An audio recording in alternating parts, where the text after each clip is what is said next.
പിതാവിന്റെയും പുത്രന്റെയും പരിശുദ്ധാത്മാവിന്റെയും നാമത്തിൽ ആമേൻ. എന്റെ പ്രിയപ്പെട്ടവരെ, ഇന്ന് ഓഗസ്റ്റ് 17 തിങ്കളാഴ്ച. അമ്മേ പരിശുദ്ധ അമ്മേ, അമ്മേ പരിശുദ്ധമേ, ദൈവമാതാവേ, കൃപാസനത്തിലൂടെ ഞങ്ങളുടെ ദേശത്തിനും അമ്മ മധ്യസ്ഥം തേടി തന്ന എല്ലാ അനുഗ്രഹങ്ങൾക്കും കൃപകൾക്കും ഞങ്ങളിപ്പോൾ ഹൃദയം നിറഞ്ഞ നന്ദി പറയുന്നു. അമ്മേ പരിശുദ്ധമേ, ദൈവമാതാവേ, 2004 ഡിസംബർ 7 ഉച്ചകഴിഞ്ഞ് 2:30 കൃപാസനത്തിൽ സംഭവിച്ച അമ്മയുടെ പ്രത്യക്ഷപ്പെടലിനെക്കുറിച്ച് തിരുസഭയ്ക്ക് സമർപ്പിച്ചിരിക്കുന്ന പഠനരേഖകളുടെ മേൽ സഭാത്മകമായ പഠനം ആരംഭിക്കുവാൻ ഞങ്ങൾ പ്രാർത്ഥിക്കുന്നു. അമ്മേ പരിശുദ്ധമേ, ഭൂസ്വർലോകങ്ങളുടെ രാജ്ഞിയായ അങ്ങേയ്ക്ക് ഭൗമസംരക്ഷണത്തിനായി പ്രപഞ്ചപ്രകൃതിയെ തന്നെ തിരുസഭ പ്രതിഷ്ഠിക്കുവാൻ ഈ പ്രത്യക്ഷീകരണം വഴി ഇടയാക്കണമേ. പരിശുദ്ധമേ, ജപമാല മാതാവേ, സകല കൃപാസനം പ്രാർത്ഥനയോടും ചേർത്ത് ഞങ്ങളിപ്പോൾ പ്രാർത്ഥിക്കുന്ന ഈ കുടുംബത്തിന്റെ പ്രത്യേക നിയോഗം പറ മക്കളെ.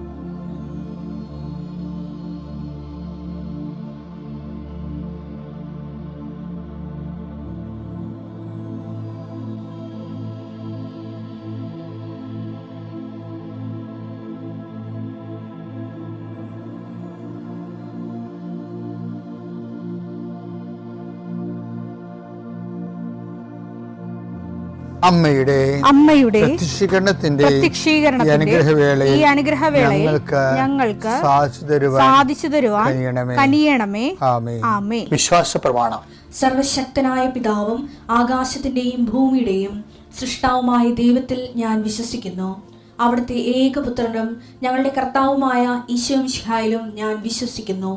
ഈ പുത്രൻ പരിശുദ്ധാത്മാവിനാൽ ഗർഭസ്ഥനായി കന്യകാമറിയത്തിൽ നിന്ന് പിറന്ന് പൊന്തിയോസ് പീലാത്തോസിന്റെ കാലത്ത് പീഡകൾ സഹിച്ച് കുരിശിൽ തറയ്ക്കപ്പെട്ട് മരിച്ച് അടക്കപ്പെട്ട് പാതാളങ്ങളിൽ ഇറങ്ങി മരിച്ചവരുടെ ഇടയിൽ നിന്ന് 3-ാം നാൾ ഉയർത്ത് സ്വർഗത്തിലേക്ക് എഴുന്നള്ളി സർവശക്തിയുള്ള പിതാവായ ദൈവത്തിന്റെ വലതുഭാഗത്തിരിക്കുന്നു. അവിടെ നിന്ന് ജീവിക്കുന്നവരെയും മരിച്ചവരെയും വിധിക്കുവാൻ വരുമെന്നും ഞാൻ വിശ്വസിക്കുന്നു. പരിശുദ്ധാത്മാവിലും ഞാൻ വിശ്വസിക്കുന്നു. വിശുദ്ധ കത്തോലിക്കാ സഭയിലും പുണ്യവാന്മാരുടെ ഐക്യത്തിലും പാപങ്ങളുടെ മോചനത്തിലും ശരീരത്തിന്റെ ഉയർപ്പിലും നിത്യമായ ജീവിതത്തിലും ഞാൻ വിശ്വസിക്കുന്നു. ആമേൻ. സുഖസ്ഥനായ ഞങ്ങളുടെ പിതാവേ, അങ്ങയുടെ നാമം പൂജിതമാകണമേ. അങ്ങയുടെ രാജ്യം വരണമേ. അങ്ങയുടെ തിരുമനസ് സ്വർഗത്തിലെ പോലെ ഭൂമിയിലും ആകണമേ. അന്നു വേണ്ടുന്ന ആഹാരം ഇന്ന് ഞങ്ങൾക്ക് തരണമേ. ഞങ്ങളോട് തെറ്റ് ചെയ്യുന്നവരോട് ഞങ്ങൾ ക്ഷമിക്കുന്നത് പോലെ ഞങ്ങളുടെ തെറ്റുകൾ ഞങ്ങളോടും ക്ഷമിക്കണമേ. ഞങ്ങളെ പ്രലോഭനത്തിൽ ഉൾപ്പെടുത്തരുതേ, തിന്മയിൽ ഞങ്ങൾ രക്ഷിക്കണമേ. ആമേൻ. നന്മ നിറഞ്ഞ മറിയമേ, സ്വസ്തി. കർത്താവ് അങ്ങയുടെ കൂടെ സ്ത്രീകളിൽ അങ്ങ് അനുഗ്രഹിക്കപ്പെട്ടവളാകുന്നു. അങ്ങയുടെ ഉദരത്തിൻ ഫലമായി ഈശോ അനുഗ്രഹിക്കപ്പെട്ടവനാകുന്നു. പരിശുദ്ധ മറിയമേ, തമ്പുരാന്റെ അമ്മേ, പാപികളായ ഞങ്ങൾക്ക് വേണ്ടി ഇപ്പോഴും ഞങ്ങളുടെ മരണസമയത്തും തമ്പുരാനോട് അപേക്ഷിക്കണമേ. ആമേൻ. കർത്താവിന്റെ ഉന്നതമായ നാമത്തിന് സ്വസ്ഥം ചെയ്യും. കർത്താവിന്റെ വിശുദ്ധ പൗരോഹിത്യത്തെ മഹത്വപ്പെടുത്തണമേ. കർത്താവ് സഭയിലുള്ള സാന്നിധ്യം പ്രകടമാക്കണമേ. 40 വർഷം ഞാൻ അർപ്പിച്ച കൃപാന്റെ യുഗതിയാൽ കൃപാസനത്താറെ ജീവനോടെ പ്രത്യക്ഷപ്പെട്ട മാതാവിന്റെ മധ്യസ്ഥത്താൽ ഞാൻ മക്കളെ ഈശോ നാമത്തെ ആശീർവദിക്കുന്നു. കർത്താവെ, ജോലിയില്ലാത്തവര്, വീടില്ലാത്തവര്, ജീവിതത്തിൽ കലഹങ്ങളും ഭിന്നതകൊണ്ട് പിരിഞ്ഞു താമസിക്കുന്ന ജീവിത പങ്കാളികളെ, കുഞ്ഞുങ്ങളുടെ തെറ്റായ അവസ്ഥകൾ കണ്ട് വിഷമിക്കുന്ന മാതാപിതാക്കന്മാരെ, ശാരീരികമായ രോഗങ്ങളെ അവസരപ്പെടുന്നതും രോഗം ആകുന്നതിന് സമയമെടുക്കുന്നില്ല എന്ന് ഓർത്ത് ഉത്കണ്ഠപ്പെടുന്നവരെയും സമർപ്പിച്ച് പ്രാർത്ഥിക്കുന്നു. ഇന്ന് യാത്ര ചെയ്യുന്നവരെ, ഇന്നത്തെ യാത്രയ്ക്ക് വേണ്ടി വിധവിധമായ ഒരുക്കിയിരിക്കുന്ന ലക്ഷ്യങ്ങൾ, കണ്ടുമുട്ടുന്ന വ്യക്തികൾ, സംസാരിക്കുന്ന സംഭാഷണങ്ങൾ, എഴുതുന്ന രേഖകൾ, ഒപ്പിടുന്ന ഡോക്യുമെൻറ്റുകൾ, പങ്കെടുക്കുന്ന ഇൻ്റർവ്യൂകൾ, സെൻഡ് ചെയ്യുന്ന മെസ്സേജുകൾ എല്ലാം കർത്താവിൻ്റെ കൃപയാൽ നിറയപ്പെടാനും നീ ഇന്ന് തിരികെ എത്തുന്ന സമയത്ത് കർത്താവിൻ്റെ കൃപ നിന്നെ നിറഞ്ഞു നിന്നുകൊണ്ട് സന്തോഷം വന്ന് ഉറങ്ങുവാനും ഇന്നത്തെ ദിവസം മുൻനിർത്തി നീ കണ്ടുമുട്ടുന്ന ഓരോ നിമിഷങ്ങളെയും നിൻ്റെ ഓരോ സമയങ്ങളെയും സന്ദർഭങ്ങളെയും എല്ലാം സംരംഭങ്ങളെയും പരിശുദ്ധമ്മ ദൈവമാതാവിൻ്റെ മധ്യസ്ഥത്തിൽ രാത്രിയും തിരിച്ചെത്തുന്നവരെ കർത്താവിൻ്റെ നാമത്തിൽ മാതാവിൻ്റെ മധ്യസ്ഥതയും ഞാൻ നിൻ്റെ ജീവിതത്തെയും നിൻ്റെ കുടുംബത്തെയും ഈശോ നാമത്തെ ആശീർവദിക്കുന്നു. പ്രിയപ്പെട്ടവരെ, നമുക്കൊരു ജീവിതത്തിലൊരു പ്രശ്നം ഉണ്ടാകുമ്പോൾ വചനം നമുക്ക് നിർദ്ദേശം എന്താ അറിയാമോ? നിങ്ങൾ നിങ്ങളുടെ ആവശ്യ സമയത്ത് വാഗ്ദാന പേടകത്തെ സമീപിക്കണം. പഴയ നിയമത്തിൽ അങ്ങനെയായിരുന്നു, പുതിയ നിയമത്തിൽ അങ്ങനെയാണ്. പുതിയ നിയമത്തിലെ വാഗ്ദാന പേടക ഈശോ തന്നെയാണ്. അപ്പോൾ ഈശോ സമീപിക്കണം. ഈശോ സമീപിക്കണമെങ്കിൽ നമ്മൾ ശ്രദ്ധിക്കേണ്ട 10 കാര്യങ്ങളാണ് ഞാൻ ഈ വരുന്ന 10 ദിവസങ്ങൾ പറയാൻ പോണത്. ചെറിയ ചെറിയ കാര്യങ്ങളായിരിക്കും, അപ്പോൾ നിങ്ങൾ ശ്രദ്ധിച്ചാൽ മതി. അപ്പം അതിൻ്റെ അടിസ്ഥാന വചനം ഏതാണ്? ഹെബ്രായർ 4:16 വായിച്ചേ. അതിനാൽ വേണ്ട സമയത്ത് കരുണയും കൃപാവരവും ലഭിക്കുന്നതിനായി നമുക്ക് പ്രത്യാശയോടെ കൃപാവരത്തിന്റെ സിംഹാസനത്തെ സമീപിക്കാം. അപ്പൊ വേണ്ട സമയത്ത് നമുക്ക് എന്താണ്? കരുണ കിട്ടണം. പിന്നെ എന്ത് കിട്ടണം? കൃപ കിട്ടണം. അപ്പം ഈ കരുണയ്ക്ക് വേണ്ടിയാണ് നമ്മൾ മാതാവിനെ, ദൈവത്തിൻ്റെ കരുണ നമുക്ക് കിട്ടുന്നതിന് എന്തെങ്കിലും തടസ്സം ഉണ്ടെങ്കിൽ അത് റെക്ടിഫൈ ചെയ്യാൻ വേണ്ടിയാണ് നമ്മൾ ആദ്യം പരിശുദ്ധ അമ്മയുടെ മധ്യസ്ഥത്തിൽ ദൈവത്തോട് ഉടമ്പടി ചെയ്യുന്നത്. അപ്പോൾ ദൈവത്തിൻ്റെ ഈ ഉടമ്പടിക്കാരെ ശ്രദ്ധിക്കേണ്ട 10 കാര്യങ്ങളാണ് ഈ 10 ദിവസം പറയണത്. 4:16 ഹെബ്രായർ. എന്താ അത് പറയണത്? വേണ്ട സമയത്ത് കരുണയും കൃപാവരവും പ്രാപിക്കാൻ വേണ്ടി നിങ്ങൾ കരുണയുടെ സിംഹാസനത്തെ സമീപിക്കാൻ പറയുന്നത് എന്താണ്? ദൈവത്തിൻ്റെ സകല വാഗ്ദാനങ്ങളും ക്രിസ്തുവിൽ അതേ എന്ന് തന്നെയാണ്. അതുകൊണ്ടാണ് 2 കൊറിന്തോസ് 1:20 ദൈവത്തിന്റെ സകല വാഗ്ദാനങ്ങളും ക്രിസ്തുവിൽ അതേ എന്ന് തന്നെ. ഇപ്പം എൻ്റെ വിഷയം എന്ന് പറയുന്നത് നമുക്കറിയാമല്ലോ, 8855 വാഗ്ദാനങ്ങളാണ് ദൈവം മനുഷ്യർക്ക് വിശുദ്ധ ഗ്രന്ഥത്തിലൂടെ നൽകിയിരിക്കുന്നത്. ഈ സകല വാഗ്ദാനങ്ങളിൽ A to Z കാര്യങ്ങളുണ്ട്. കൃപയുടെ സിംഹാസനം എന്ന് പറയുമ്പോൾ ദൈവം നമുക്ക് വാഗ്ദാനം ചെയ്തിരിക്കുന്ന മുഴുവൻ വാഗ്ദാനങ്ങൾ 4000 കൊല്ലമെടുത്ത് വെളിപ്പെടുത്തിയ ദൈവവചനത്തിലെ 8855 വാഗ്ദാനങ്ങളുണ്ട്. ആ വാഗ്ദാനങ്ങളെല്ലാം ക്രിസ്തുവിൽ എന്താണ്? അദ്ദേഹം തന്നെയാണ്.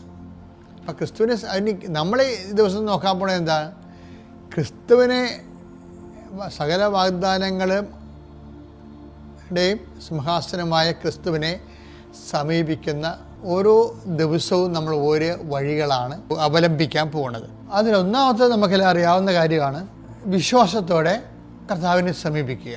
അപ്പോൾ വാഗ്ദാന പേടകം നിലയിലെ ഹെബ്രായർ 11:6 വിശ്വാസമില്ലാതെ ദൈവത്തെ പ്രസാദിപ്പിക്കുക സാധ്യമല്ല. ദൈവസന്നിധിയിൽ ശരണം പ്രാപിക്കുന്നവർ ദൈവം ഉണ്ടെന്നും തന്നെ അന്വേഷിക്കുന്നവർക്ക് അവിടുന്ന് പ്രതിഫലം നൽകുമെന്നും വിശ്വസിക്കണം. നമ്മൾ ദൈവത്തെ അന്വേഷിക്കുന്ന വഴികൾ എങ്ങനെയാണെന്ന് അറിയാവോ?